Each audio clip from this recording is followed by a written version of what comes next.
नमस्कार, मी ॲडव्होकेट मंजुषा विशाल साखरे.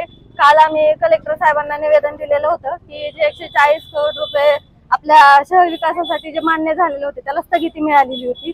त्याच्याबद्दल आम्ही निवेदन दिलेलं होतं की ते स्थगिती उठवावी आणि आमच्या शहराचा विकास कायम राहावा किंवा रस्ते चालू करावे म्हणून. तर ते निवेदन त्यांनी स्वीकारलेलं होतं आणि आज आम्हाला अशी ग्वाही दिलेली आहे की त्यांनी वरती पाठवलेलं आहे. त्याच्यामुळे आम्हाला खरंच आनंद झालेला आहे आणि आम्हाला असं वाटतं की आमचं उपोषण सफल झालं. पण जर हे कार्य नाही झालं, ही स्थगिती जर नाही उठवली आणि आमच्या शहराचा विकास जर नाही झाला तर आम्ही परत आणखीन डबल उपोषणाला बसू असंही मी त्यांना सांगते.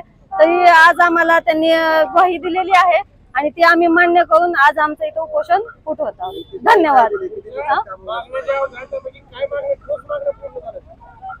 त्यांनी असं सांगितलं की आम्ही वरती पाठवले आतापर्यंत आणि 2-4 दिवसात त्यांनी काय आहे ते निर्णय पण आम्हाला सांगतील. जर नाहीच आला निर्णय तर आम्ही सांगतो की आम्ही डबल उपोषणाला बसू. आणखी किती वेळ लागेल तर आम्ही काही सांगू शकत नाही. आम्ही तरी पण तयार आहोत, किती वेळ उपोषण करायला तयार आहेत, पण आमच्या मागण्या कंप्लीट झाल्या पाहिजे तेवढीच आमची अपेक्षा आहे. नमस्कार, मी शिवानी परदेशी. आपण शासनाच्या विनंतीला मान देऊन हे उपोषण सध्याला थांबवत आहात. पण जर शासनाने जर लवकरात लवकर काम सुरू नाही केलं तर आम्ही परत उपोषणाला बसू.